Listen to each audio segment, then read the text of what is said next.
Kovai Sivananda colony பகுதியில் தமிழ்நாடு பொது நூலகத்துறை ஒருங்கிணைந்த ஊர்ப்புற நூலகர்கள் நல அமைப்பு சார்பில் பல்வேறு கோரிக்கைகளை வலியுறுத்தி மாநில துணை செயலாளர் நாகராஜன் தலைமையில் கவனஈர்ப்பு உண்ணாவிரத போராட்டம் நடைபெற்றது.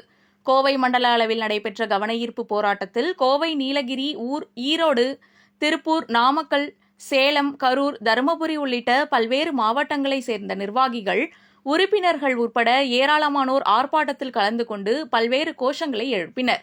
ஆர்ப்பாட்டத்திற்கு மாநில ஒருங்கிணைப்பாளர் ஸ்ரீதரன் முன்னிலை வகித்தார். இதுகுறித்து நிர்வாகிகள் தெரிவிக்கையில், தேர்தல் வாக்குறுதி வரிசை எண் 178 உடனடியாக நிறைவேற்ற வேண்டும், மேலும் 1915 ஊர்ப்புற நூலகங்கள் கிளை நூலகங்களாக தரம் உயர்த்த வேண்டும் என்றும் உள்ளிட்ட பல்வேறு கோரிக்கைகளை வலியுறுத்தி கவனஈர்ப்பு போராட்டம் நடத்தி வருவதாக தெரிவித்தனர். பள்ளிக்கல்வித்துறை அமைச்சர் மற்றும் தமிழக முதல்வர் எங்களது கோரிக்கைகளை உடனடியாக நிறைவேற்றி தருமாறு வலியுறுத்தினார்கள். இந்த ஆர்ப்பாட்டத்தில் அனைத்து மாவட்ட நிர்வாகிகளும் கலந்து கொண்டனர்.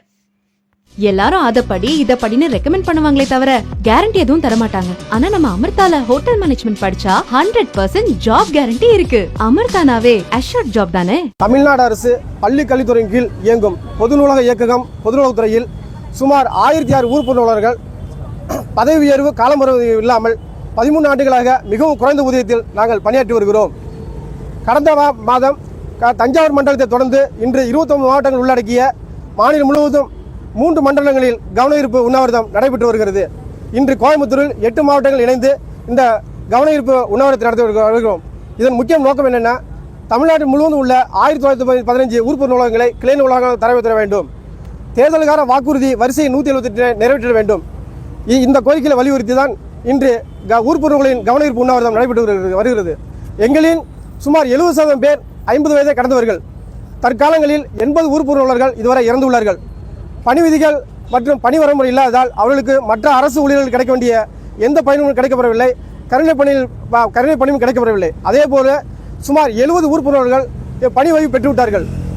எங்களது கோரிக்கைகளை மாண்புமிகு முதல்வர், பள்ளிக்கல்வித்துறை அமைச்சர் மற்றும் பல்வேறு அமைச்சர்களிடம் தொடர்ந்து கோரிக்கைகள் வைத்தும் பரிந்துரை செய்த வேண்டியும் மற்றும் பாராளுமன்ற உறுப்பினர், சட்டமன்ற உறுப்பினர் அவர்களிடம் கோரிக்கை வைத்தும் எங்களது கோரிக்கை நிறைவேற்றப்படாமலே உள்ளது. மேலும் நாங்கள் தமிழ்நாடு பொதுநூலகத்துறை ஒருங்கிணைந்த ஊர்ப்புற நல அமைப்பு சார்பாக மாநில தழுவிய மனு இயக்கம், பெருந்திரள் முறையீடு, கோரிக்கை அட்டை பணி செய்தல் போன்ற பல்வேறு முறைகளில் கோரிக்கைகளை முன்னெடுத்தும் எங்களுக்கு நிறைவேற்றப்படாமல் காலந்தாழ்த்தப்படுகிறது.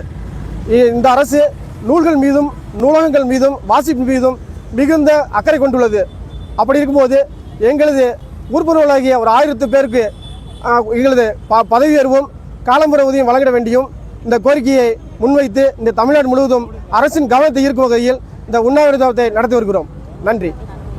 பொது நூலகத்துறையில் நாங்கள் 15 வருட காலமாக ஊர்ப்புற நூலகராக பணியாற்றுறோம் சார். அது சிறப்பு காலமுறை ஊதியங்கிறனால எங்களுக்கு வந்து ஒரு மெடிக்கல் லீவ் கிடையாதுங்க, ஏன் லீவ் கிடையாதுங்க, ஈடி விடுப்புன்னு சொல்கிற ஏன் லீவ் கிடையாது, மெடிக்கல் லீவ் கிடையாது. மாதத்துக்கு ஒரே ஒரு நாள் சிஎல் மட்டும்தான் எங்களுக்கு இருக்குங்க. ஸோ இதுதான் எங்களுக்கு ரொம்ப, அதனால தான் எங்களுக்கு காலமுறை ஊதியம் வேணும்னு கேட்குறோம். போன தடவையே நாங்கள் வந்து திமுக தேர்தல் வாக்குறுதி வரிசையை 178 படி கிராமப்புறங்களில் உள்ள அனைத்து நூலகர்களுக்கும் காலமுறையிலான ஊதியம் வழங்கப்படும் சொல்லியிருக்காங்க. அதை தான் நாங்கள் நிறைவேற்றி சொல்லி கேட்குறோங்க.